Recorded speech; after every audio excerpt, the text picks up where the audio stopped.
Hello. Where are you right now? I'm on my way to a job interview. You withdrew money from my account, didn't you? The money I had saved up is gone. What's going on? I needed the money.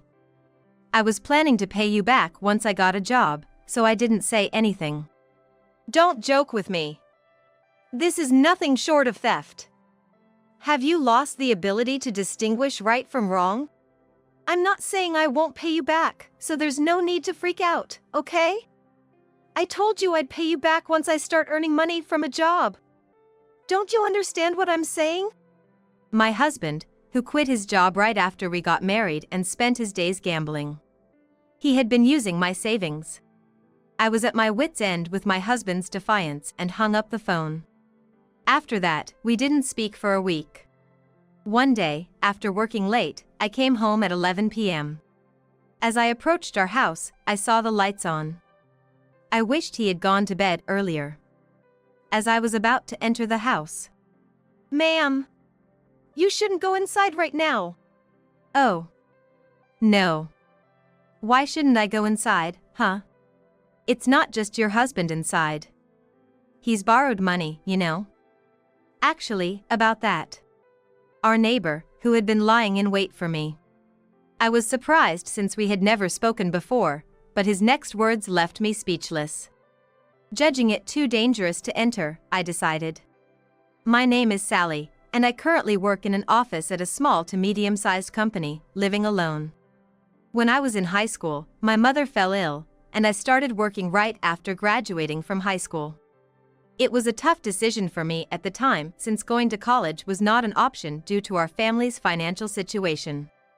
However, I was grateful to my mother, who raised me by herself, and I felt I had to work hard for her sake. Oh hi, I'll be heading out now. If you'd like, take this with you. You're going to the hospital to see your mom, right?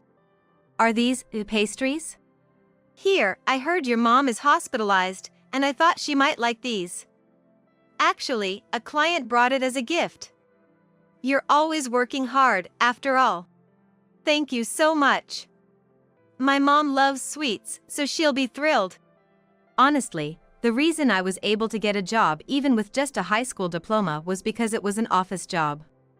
Not to look down on all office workers, but the job is relatively simple. Because it's a job that even a high school graduate can do, I felt like I wasn't very important to the company. But everyone at the company, starting with the boss, was really kind to me, and there were many people who supported me as I worked hard for my mom. Mom, this is from the boss. He said you can have it. It's a pretty famous brand of sweet pastries. Wanna eat it together? Is that so? You are truly loved. It's just that everyone is kind. But the atmosphere at work is really good, and even as a high school graduate, I feel needed. I'm glad I took the job. Not everything was going smoothly.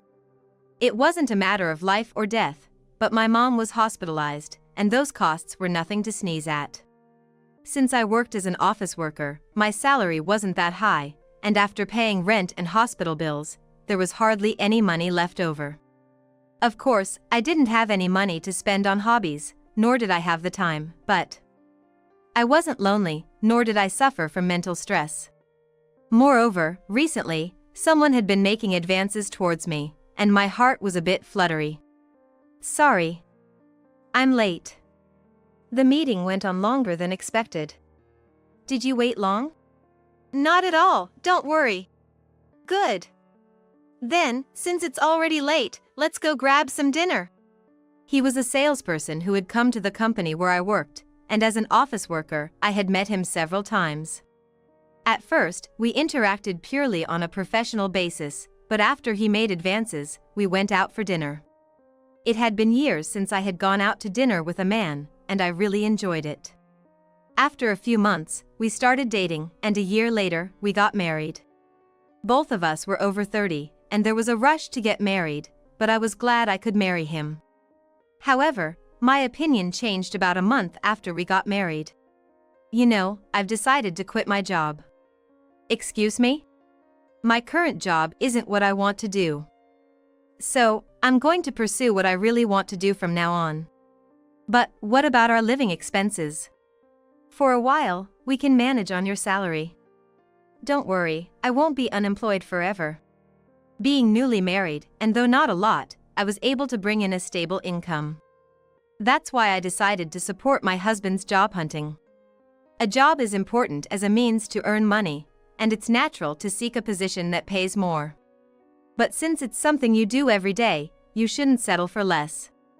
I'm not the kind of person who can just say work is work and not get stressed about it. Alright, but my salary isn't that much, so try to find a job as soon as you can. Sure. Even when I was living alone, I was barely making ends meet, so there was no room for savings. That's why, covering living expenses for the two of us on just my salary was tough, but I decided to support my husband in his job search. However, I'm home. Huh?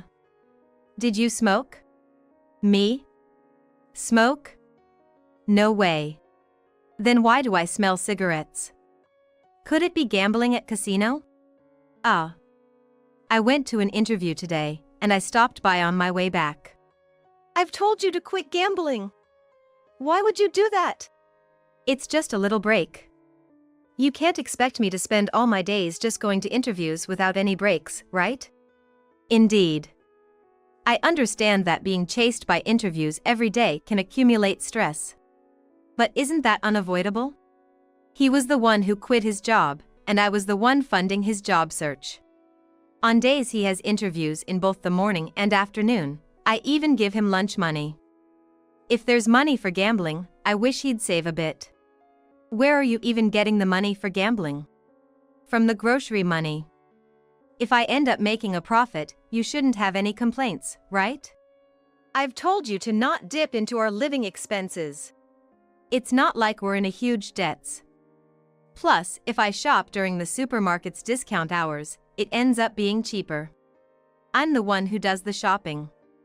Going to work, then shopping, and I have to cook too. The discount hours at the supermarket are right before closing time at night. Are you really saying I should go shopping at such a time? I never thought he'd push everything onto me like this, nor did I anticipate our marriage facing problems so early on. Well, once I get a job, I'll manage from my own salary. It's not about that. You're being too naggy, you know? Since I have an interview tomorrow, can you hurry up and make dinner? Really?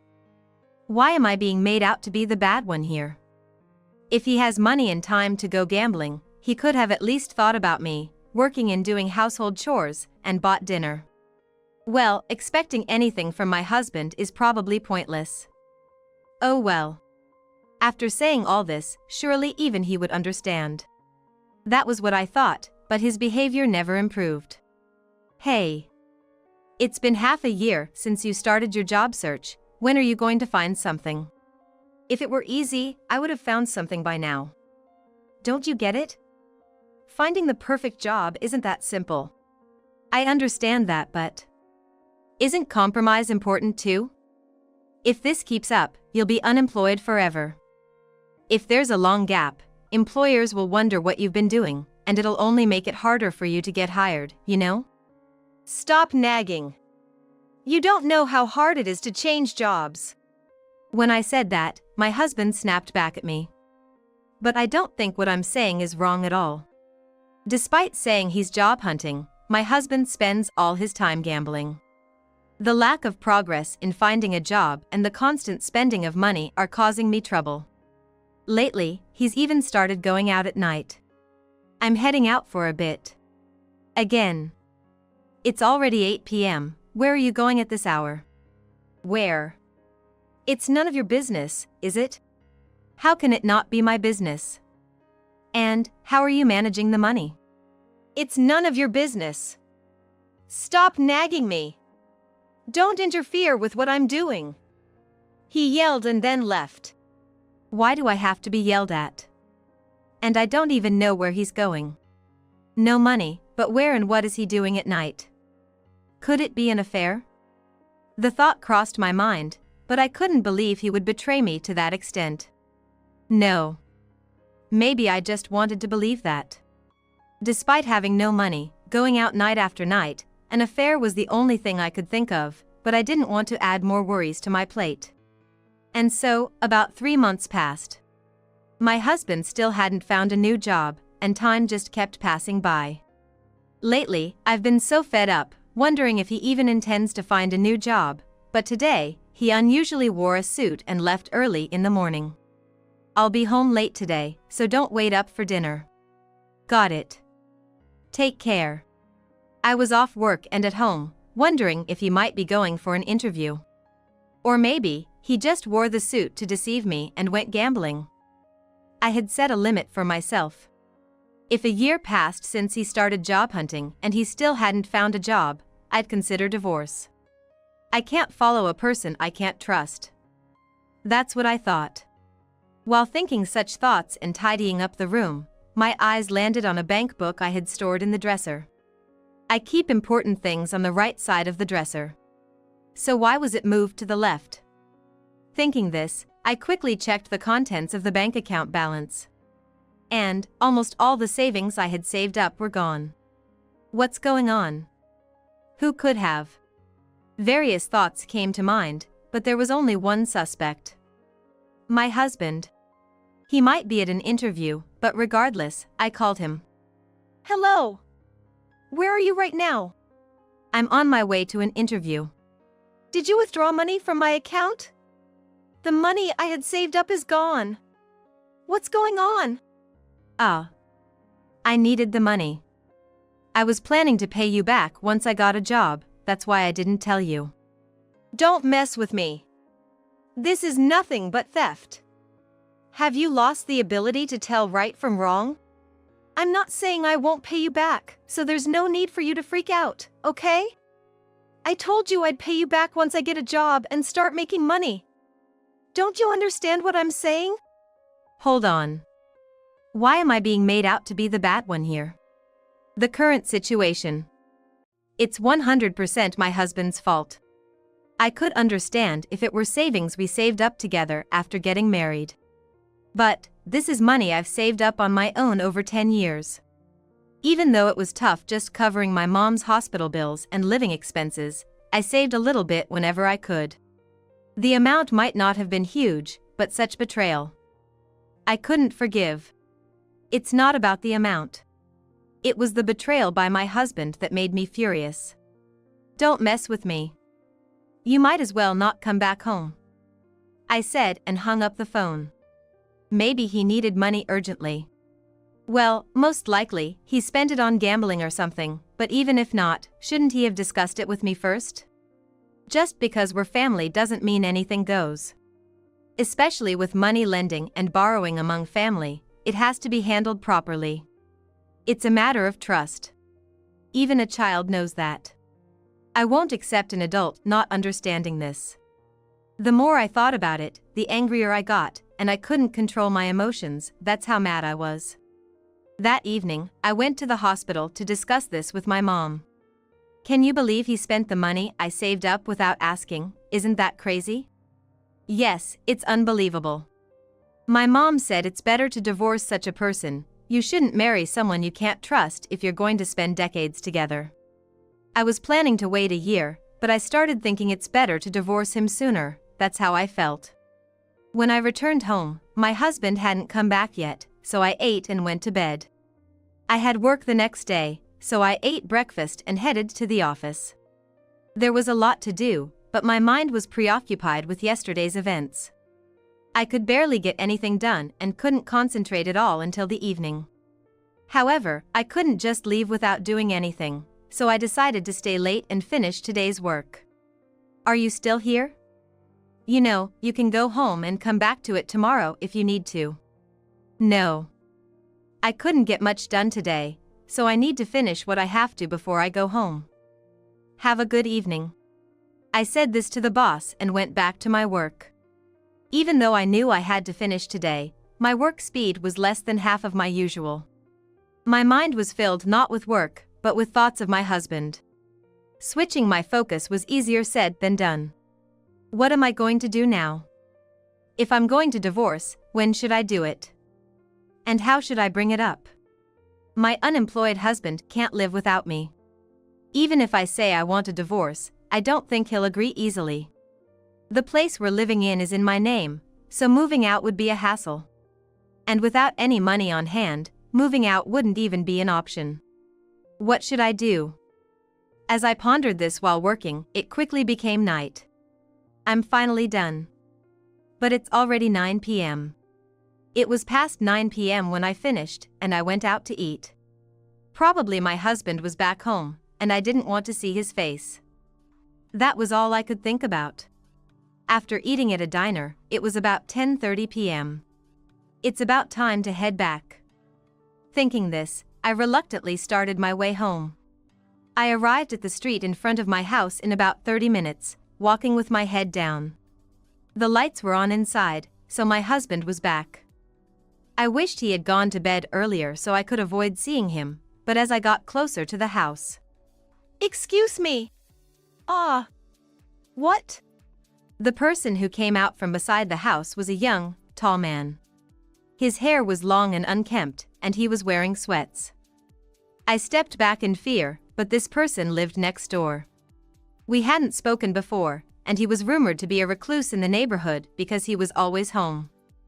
I was terrified and my mind went blank. Even though I recognized him, we had never spoken, and I didn't know what kind of person he was. Alone in the middle of the night with no one else around, and it seemed like he had been waiting for me. What should I do? The thought that this person might made my heart race and sweat break out. I'm sorry for startling you, but it's not a good time to go inside right now. What? It's not good to talk about it here, let's go to the diner down the street. There's a lot we need to talk about. He said, then started walking, indicating for me to follow. What exactly is going on? But being told it's better not to enter the house. I wanted to hear the story, so I asked him while keeping my distance. Wait a minute. What do you mean it's better not to enter the house?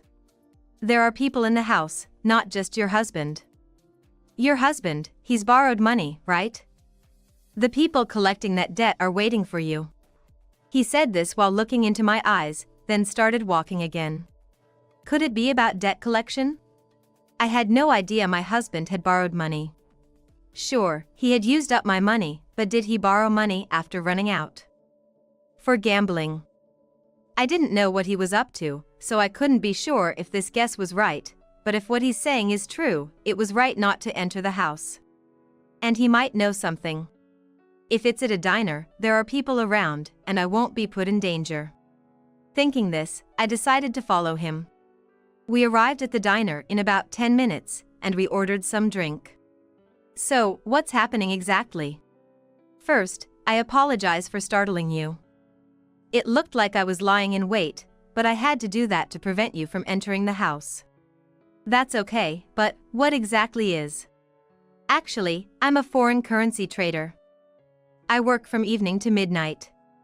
So, today, when I got up in the evening to start working, I heard loud noises from next door. Looking out the window, I saw a group of 3 shady people entering your house. My window was open, so I could hear their conversation. They were talking about how to pay back a debt of $100,000. What? $100,000? He had borrowed that much. Honestly, I was shocked because I didn't expect it to be such a large amount. $100,000 is a huge amount. What did he borrow it for? Even for gambling, that's too much. Is that true? Yes, it's true. I was surprised too. I heard the entire conversation. Is he gambling? I think he goes to gambling, but no. I think it's some illegal, underground casino. What? Underground gambling. I wasn't familiar with that kind of stuff, but I guess it's like a legal casino. Betting a fortune, so that's why he borrowed $100,000. Trying to strike it rich, but obviously, that's ridiculous. And when he couldn't pay it back, they came to collect at the house. I'm working hard, and he's doing this. I was really angry at my husband. And, if he was there since the evening, he must have been waiting for me to come home. They can't take anything from my husband because he's not working, so they must have been planning to take it from me. My husband has caused me such trouble. Does he not care at all? So, you helped me because you heard that conversation? Yes. It didn't seem like your husband was working. I thought maybe I was being too nosy, but I'm glad I spoke up. If I had gone into the house as usual. Thank you so much. No. It's okay. Thanks to the neighbor looking out for me, I was saved. But I couldn't just go home, so I decided to stay at a nearby business hotel for the night. I didn't tell my husband because I didn't want him coming to the hotel. And the next day, I had the neighbor check the situation at the house, and once the debt collectors had left, I went home. What? Who were those people? You. What were you doing yesterday? Why didn't you come home without saying anything? Obviously. Knowing those scary people were there, how could I come back? And about the $100,000 debt. What's that all about? Explain. That is. As I confronted my husband with a loud voice and glaring at him, he mumbled his response. He can't even explain his own actions? I thought if he had come back and immediately apologized, I might have listened, but his dishonesty just made me more and more furious, and I exploded. Enough. First, you squander my money, then get involved with loan sharks, and to top it all off, illegal gambling? You're finished as a person. I was under a lot of stress. It's hard to find a job, and I was feeling insecure. I'm not listening to excuses. Don't mess with me. Don't drag me into this mess. I yelled, and my husband shut his mouth completely. He had nothing to say back, but it seemed like he wasn't even remorseful. If he was, he would have apologized by now. But no apology meant no remorse. Sorry, but I want a divorce, so sign this and just leave. What? Divorce? No way! In this situation, what am I supposed to do alone? That's exactly why I want to cut ties with you. And I'm planning to have your mother come over. What? My mom has nothing to do with this. If you oppose the divorce, who else will be on my side? Of course, I didn't expect my husband to agree to the divorce just like that. That's why I contacted his mother, hoping she would be on my side. Since greeting her at our marriage, I hadn't communicated much with her, but my mother-in-law, unlike my husband, had a sensible disposition. After I explained the situation, she apologized to me several times and immediately took my side. My husband was infuriated that I called his mother, but within 30 minutes, she arrived, creating a 2-against-1 scenario. Do you even realize the extent of what you've done? Causing trouble like this to others. You should be ashamed. Wait a minute. This has nothing to do with my mom. How can it not be related? Regarding the divorce and the money you've misused, you're going to take full responsibility. Well, just excuses. Now be quiet. Sign the divorce papers and pack your bags. We'll talk after we get home. My mother-in-law said, took the divorce papers from me, and went towards my husband. She tried to make him sign, but he stubbornly refused. He knew that divorcing would put him in a difficult position. He probably thought I would sort everything out as long as we didn't divorce. It's naive, but maybe my actions made him think that way. Okay, maybe it's better to call the police then. You were at an illegal casino, weren't you? Wait a minute. Can't we avoid making it a police matter? But you won't agree to the divorce, and you won't leave this house. So, isn't taking you to the police the best option? If the police get involved, you're the one in trouble. Yet, you still insist on having your way? The moment I mentioned the police, his expression froze. He probably didn't expect me to go this far. But I'm saying we're divorcing. Do you think I care what happens to you? If you think that, how carefree can you be? He doesn't understand what he's done or the situation he's in. Why should I clean up after your mess? If you can't take responsibility for your actions, the only option is to call the police. Wait.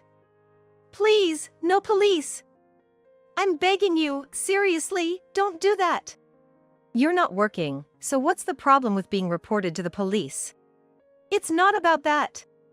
If you keep refusing the divorce, I'll help her calling the police. With my mother-in-law saying that, my husband finally realized he had no allies here. My mother-in-law was helping. I could have unilaterally decided to call the police. If she hadn't intervened, I would have contacted them immediately. And yet, I was really frustrated with this man, but he finally signed the divorce papers. Also, about the money you misused, you'll be returning it. I'll transfer that money immediately, and I'll also cover the loan from the loan sharks. If things continue this way, you'll be troubled. Thank you. But, no matter how many years it takes, I'll recover the money from this fool. We're not planning to just take responsibility and end it here, my mother-in-law said, glaring fiercely at my husband. Knowing my mother-in-law would cover for him, my money would be returned soon, and I wouldn't be targeted by the loan sharks. Also, the fact that she assured me they would diligently recover the funds from my husband gave me peace of mind. If we just let my mother-in-law take responsibility on behalf of my husband, he would live on without facing any punishment, and that was unacceptable. Then my husband packed his things, left the house with my mother-in-law, and I submitted the divorce papers to the city office, finalizing everything. My mother-in-law promptly made the payments, so I had no visits from loan sharks and could continue living in my house without any problems. Did you get divorced from your husband?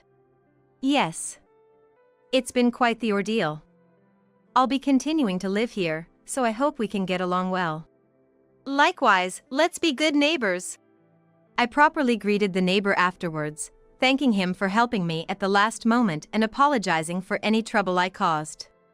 There were rumors he was unemployed, and I hadn't had the best impression of him, but this experience reminded me not to judge people by their appearances.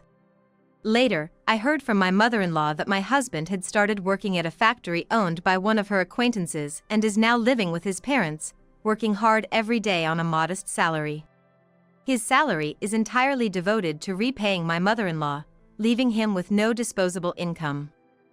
After such behavior, he shouldn't expect any freedom. I don't know how much interest was on the money he borrowed from the loan sharks or how much he paid back, but it seems he will continue this lifestyle for a few years. My mother-in-law said she would kick him out once he finishes repaying her, and it seems he'll be quitting the factory job around the same time, likely returning to unemployment. How he plans to live nearing 40 and unemployed, I don't know, but, well, it's none of my business. Since then, I've continued living in the same house and have become friends with the neighbor. We go out for meals together on weekends since we're both single and have free time. Even after divorcing my husband, I have my mother, colleagues, and the neighbor. I'm not lonely at all. What's important in life is relationships. And in building those relationships, it's crucial to earn solid trust. Betraying others will always come to light and drive away those who are important. That is why I will continue to live my life so as not to betray my loved ones.